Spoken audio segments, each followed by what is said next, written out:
بینەرانی ئازی سڵاو لەگەڵ نزیکبوونەوەی وادەی هەڵبژارنەکان پرسی دەستور بۆتە خاڵی ناکۆچی نێوان لایەنە سیاسیەکان. بۆیە لێرەدا جێگای خۆیەتی بپرسین ئایا دەستور دەبێتە مایەی دروستبوونی سازانی سیاسی لە هەرێمی کوردستان یانیش هۆکارێکە بۆ لێکترازانی سیاسی لەم هەرێمە؟ بۆچی پارتی دیموکراتی کوردستان سوورە لەسەر ئەوەی دەبێت دەستور بخرێتە ڕیفراندۆمەوە بەر لە ئەنجامدانی هەڵبژارنەکان؟ ئایا پارتی خەمی هەبوونی دەستوریەتی بۆ ئەم هەرێمە یانیش خەمی سێبارە کاندیدکردنەوەی مەسعود بارزانیەتی بۆ پۆستی سەرۆکی هەرێمی کوردستان؟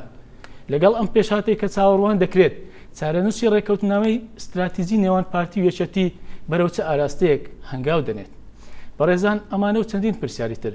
دەبنە تەوەری چاوپێکەوتنی ئەمجارەمان بە میوانداری بەڕێز کاکەمین نەجار ئەندامی مەکتەبی سیاسی و سەرۆکی ئەنجومەنی سەرکردایەتی پارێزگای هەولێری پارتی دیموکراتی کوردستان.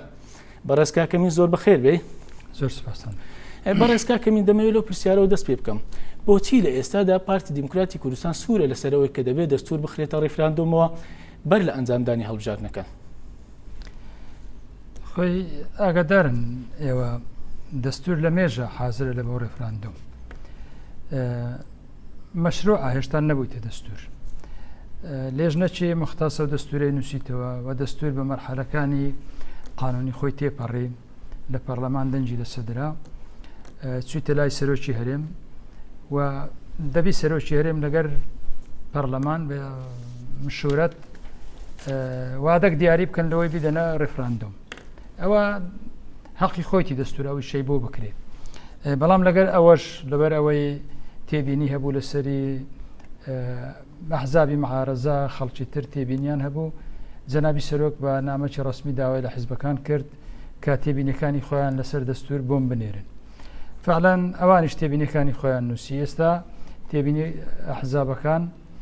و جەنابی سەرۆک هەمووی نرد بۆ پەرلەمان لەوەی لە پەرلەمان دانیشتنی لەسەر بکرێت.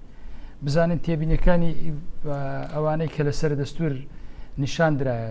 پێویست بەوەی دەکات گۆڕانی لێ بکرێت لە مادەکانی دەستوری چ مادەک پێویستی بە گۆڕانە لە چێ پێویستی بەوەیە گۆڕانی تێ بکرێت و چاوەڕوانی ئەوەی ئەو لێژ پێویست بکە گۆڕانی تێدا بکرێت. ئێوە ئامادەن سازانی لەسەر بکەن؟ نوێنەری مەش لە پەرلەمان لەگەر ئەو لێژنەی خەریکن دانیشتنی لەسەر دەکەن و هێشتان بەمایان نەگوتێت چێن دەرپێویستی بە گۆڕانە. بەڵام ئەگەر ئەو گۆڕانە پێویست بوو ئەو گۆڕانە بۆ دوای ئەنجامدانی ڕاپرسیە لەسەر مسوەدەی دەستور یانیش پێش خستنە ڕاپرسی ئەوەش دەبێت اتفاقی لەسەر بکرێت. دەبێت اتفاقی لەسەر بکرێت چونکە ئەگەر مەبەست هەموارکردنەوەی دەستور بی دەستور جارێ مەشروعە دەبی ببتە دەستور پاشان هەموار بکرێتەوە. هەموارکردنەوەی دەستوریش تەبیعیە لە زۆر وڵاتان دەستور چەند جارێک هەموار کرایتەوە ئێمەش دەتوانین پاشان هەمواری بکەینەوە دەکرێت. بەڵام گەرانتی چییە کە لە دوای ئەوەی خراە ڕاپرسیەوە جارێکی تر هەموار بکرێتەوە؟ ئاخر دەزانیت چی خۆش دەستور لە بۆ هەموو خەڵکی کوردستان نووسرایتەوە. دەستور پێویستە بەڕاستی خەڵکی کوردستان دەنجی لەسەر بدری ئەو خەڵکەبی. ئەو کاتەش ئەگەر خەڵکی کوردستان بڕیاریدا و بە پێویستی زانی هەموار بکرێتەوە هەموار دەکرێتەوە بۆ هەموار ناکرێتەوە. بەڵێ بەڕێز کاکەمین دەمەوێت پرسیارت لێ بکەم دیارە ماوەی 22 ساڵە هەرێمی کوردستان بێ دەستورە و ماوەی 4 ساڵیشە ئەو مسوەدەی دەستورە ئامادە کراوە و لەلایەن سەرۆکی هەرێمی کوردستانەوە ئیمزا کراوە. بەڵام پرسیارەکە ئەوێ بۆ تا ئێستا ئەم دەستورە نەخرایە ڕاپرسیەوە بۆچی لە ئێستا دەکا وادەی ئەنجامدانی هەرسێ هەڵبژاردنەکەی هەرێمی کوردستان نزیکە بێتەوە پارتی دیموکراتی کوردستان ئەوە ڕائگەینێ کە دەبێت دەستورەکە بخرێتە ڕاپرسیەوە. بۆچی لە ئێستا لەو تۆقیتە؟ خۆی دەستور کەکە لە کوردستان گۆشاگەدارن و نییە ئەمە تووشی گیر و گرفت نەبوو بین. ئەمریکیەکان لە عێراق بوون و لەگەر بەغدا کۆمەڵک ناکۆچی هەبوو زروفەکەەوەندە لەبار نەبوو کۆمیسیۆن حاضر نەبوو لە بۆی ڕاپرسی لەسەر دەستور بکەن بۆیە تاخیر بوو. بەڵام ئێستا کۆمیسیۆن حاضرە هەڵبژاردننی لەسەر بکەوە دەستوریش حاضرە مایتەوە ئەو لێژنە بزانین ئەو لێژنە چ تێبینیان لەسەر دەستان وایە ئەو کاتێکەوە ئێستا دیاری کراوە کە پێش ئەنجامدانی هەڵبژاردنەکان کاتێکی گونجاو بێ بۆ ئەوەی مسوەدەی دەستور بخرێتە ڕاپرسیەوە. هەر کاتێک اتفاق لەسەر بکەین ڕاپرسی دەستور ئاسانە چونکار بەڵێم نەخێرە هەر کاتێک ئەگەر خۆمان متفق من لەسەر ڕاپرسی ئاسانە ڕاپرسی دەستور. بەڵێ ئێوە پێتان وایە دەستور هەموو قۆناغە یاسایەکانی خۆی تێپەڕاندووە؟ خۆی دەستور لێژنەکی مختص دەی نووسیتەوە نووسیتیەوە مناقەشەی زۆر لەسەر کرایە و دەستوری وڵاتانیان زۆر هینە کۆمەڵک ڕێی و پرسیاری خەڵکیان وەرگرت واتە پێتان وایە ماوەی زۆر خەریک بوون ئەو مەرحەلەی بڕیوە و پەرلەمانیش دەنجی لەسەدرا ئەو مەرحەلەشی بڕیوە یعنی بەپێی یاسا و بەپێی عرفی پەرلەمانی دەستور دەبی ئێستا تەنها خەڵکی کوردستان دەنجی لەسەر بدا مافی خەڵکی تر نێ دەنجی لەسەر بدا بەڵام لەگەر ئەوەش لۆ سازانی نیشتیمانی لۆ ئەوەی زیاتر گفتوگۆی لەسەر بکرێت جەنابی سەرۆک ئەو ڕیانەشی وەرگرت بەڵێ بۆچی مادام دەستورەکە تەواوە و کاتی ئەوێتی بخرێتە ڕاپرسیەوە بۆچی ئێوە یان سەرۆکی هەرێمی کوردستان ڕازی بوو بۆی مناقەشەی لەسەر بکرێت و جارێکتر لە پەرلەمان گفتوگۆی لەسەر بکرێت زانی کاکە دەستور بەس لۆ پارتی نییە مە بە تەنها بیدەینە ڕاپرسی مە پێمان باشە ئەو تێبینیانەی لەسەر دەستور هەیە پێمان بڵێن لە کامە مادە تێبینی هەیە لە چێن دەردەستور پێویستی بە گۆڕانکاری هەیە لۆی مناقەشەی لەسەر بکەین ئەگەر گەیشتینە قەنەعات پێویستی بە گۆڕینە ئەو مادەیە دەتوانین گۆڕانی لەسەر بکەین و جەنابی سەرۆکیش هەر لەو هەندەی ناردەوە لە بۆ پەرلەمان لەوەی سازانی نیشتیمانی لەسەر بکرێ بەڕاستی بەڵێ یەکێک لە خاڵە ناوکەکانی نێوان ئۆپۆزیسیۆن و دەسەڵات لە ئێستادا لە ناو پەرلەمان ئەوەیە ئۆپۆزیسیۆن پێی باشە تەنها ئەو لایەنانەی ئەندامیان یاخود نوێنەریان لە پەرلەمان هەیە ئەوانە مناقەشەی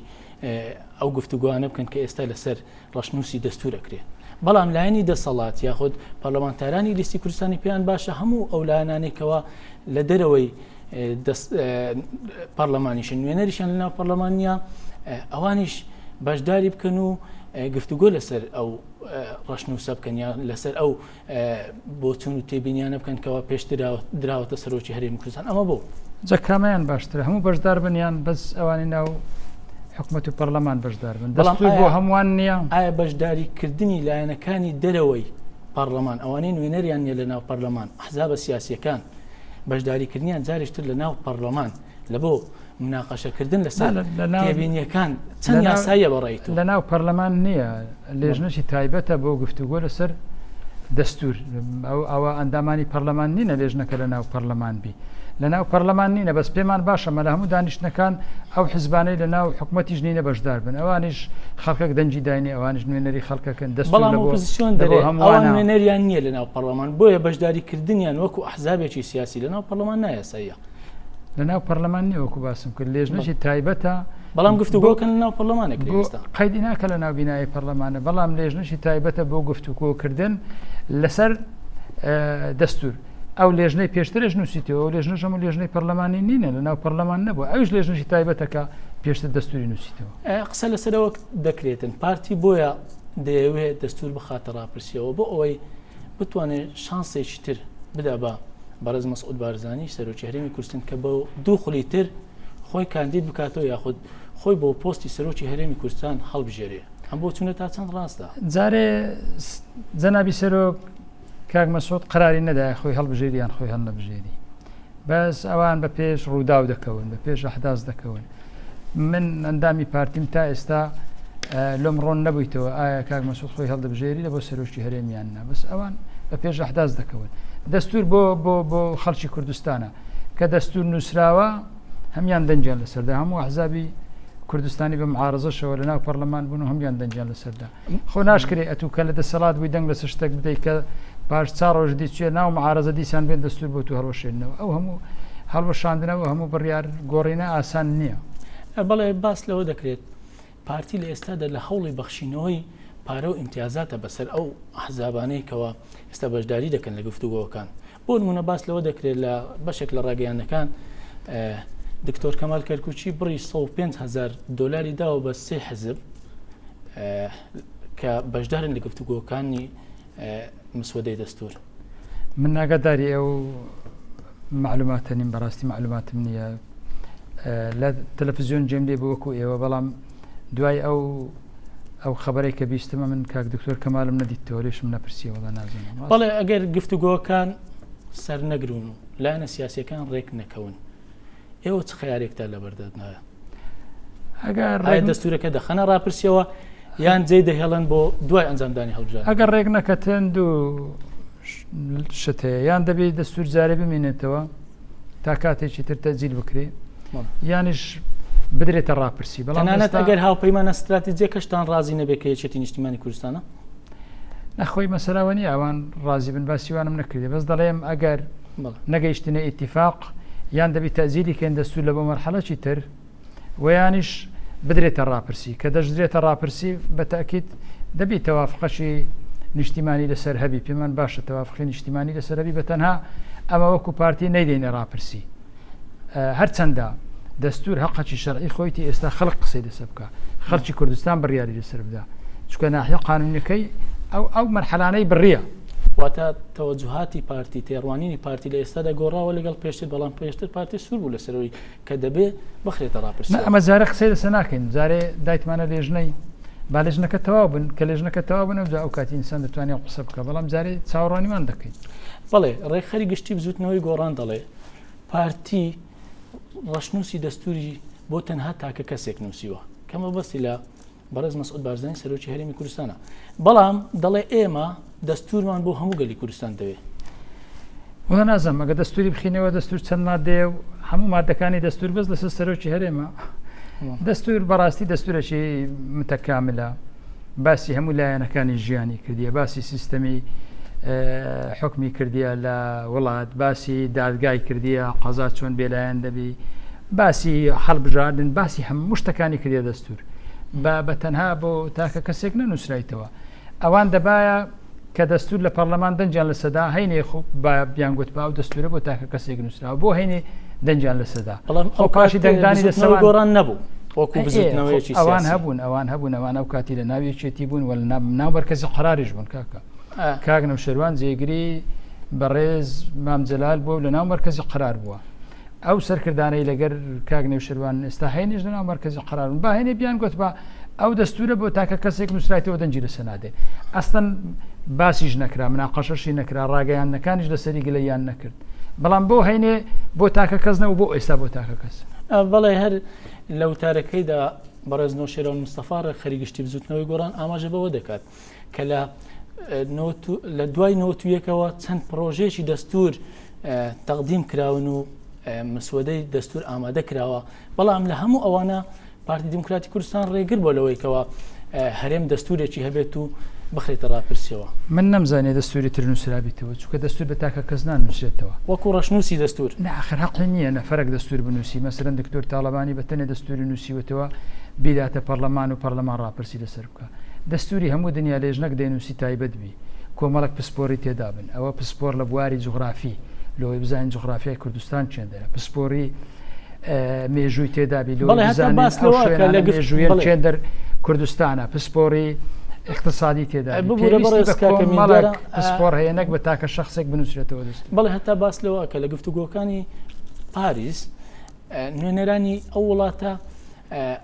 لەگەڵ نوێنەرانی کورد کە ئەو کات پارتی و یەکێتی لە گفتوگۆدا بوون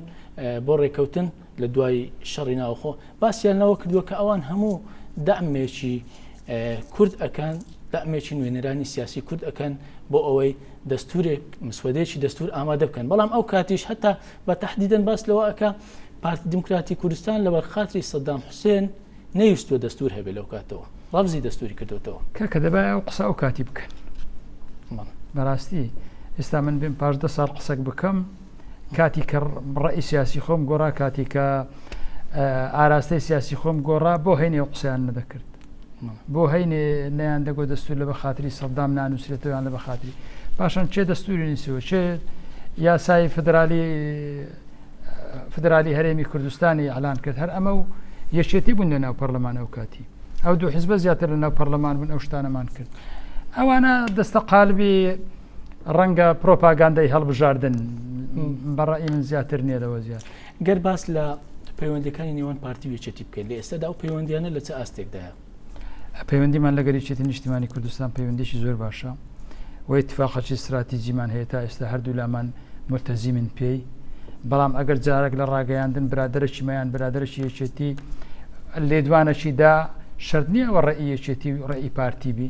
ئەمە ڕەنگە لە ناو پارتی چەندە جار ئارایی جیاوازمان هەبی ئەوانش ڕای جیاوازتان لەسەر دەستور لەسەر سیستەمی سیاسی هەرێم تا چەند کاریگەری هەبووە لەسەر پەیوەندەکانتان کاریگەری خراپی نەبووە گفتوگۆمان کردیە لەگەر یەک مناقەشەمان کردیە وەلێکیش تێگەیشتینە ڕێی هەردوو بەڵام ڕای ئەوان پێچەوانی ئێوێ لەسەر دەستور بۆ نمونە ئێوە دەتانەوێت دەستور بخەنە ڕاپرسیەوە بەڵام ینی مسودەی دەستور مەبەستم بخەنە ڕاپرسیەوە بەڵام ئەوان لەگەڵ ئەوان کەوا سازانی سیاسی لەسەر بکرێ بگەڕێتەوە پەرلەمان سازانی لەسەر بکرێ ئەو جە بخرێتە ڕاپرسیەوە قەیدی ناکە ئەوان ڕئیان واشبی بەڵام مانای ئەوەی نیە کە ڕئیان وابی و ئەمە یەکێتی لێک دەترازێن بەعکسەوە ئەمە یەکێتی بەو ئارا ئەو بەو مناقەشانە و بەو گفتوگوۆیە ڕەنگە بابەتەکەمان دەوڵەمەندتر ببێ کێشەکمان لەوەی لێ دروست نابی لە 26 گوڵان لە یادی 26 گوڵان بینیمان بەڕێز مەسعود بارزانی لە یادی 26 گوڵان بە مطلقی ڕایگەیاند دەبێ دەستور بخرێتە ڕاپرسیەوە جەماوەر ڕێی خۆی لەسەر بدا جەماوەر بەڵێ یاخود بە نەخێر ڕێی خۆی لەسەر بدا 5 ڕۆژ دوای ئەو لە هەمان شوێن و لەسەر هەمان مەنەسە و لە هەمان گۆڕەپان بینیمان بەڕێز کۆستەر ڕەسوول جێگری سکرتێری یەکەمی یەکێتی نیشتیمانی کوردستان لە هەمان شوێن باسی لەوە کرد دەبێ دەستور بگەڕێتەوە پەرلەمان و سازانی سیاسی لەسەر بکرێ ڕەشنووسی دەستور ئەو جا بخرێتە ڕیفراندۆمەوە پێتان وانە ئەمە پێچەوانی قسەکانی بەڕێز مەسعود بارزانی بوو باسم کرد ئەگەر ڕاستیمان بووێ و بمانەوەی ڕێگایەکی یاسایی بگرینە بەر ئەوەی کاک مەسعود گوتی ئەوە ڕاستە چونکە دەستور مەرحەلە قانونیەکانی خۆی بڕیە ئێستا تەنها مایە خەڵکی کوردستان ڕێی لەسەر بدا خەڵک حەقیە ڕەبزی بکە یان قبوڵی بکە بەڵام لەگەر ئەوەش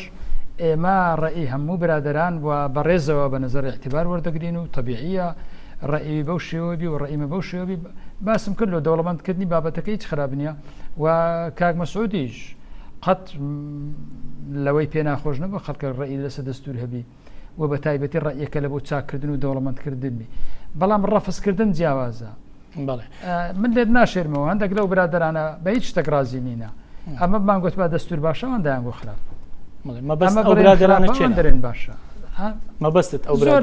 بە تایبەتی لەوانی معارەزە هەندێکیانە هەموو ناڵێم هەمیان بەس هەندێکیان هەموو شتێککە یەکێتی و پارتی بیکە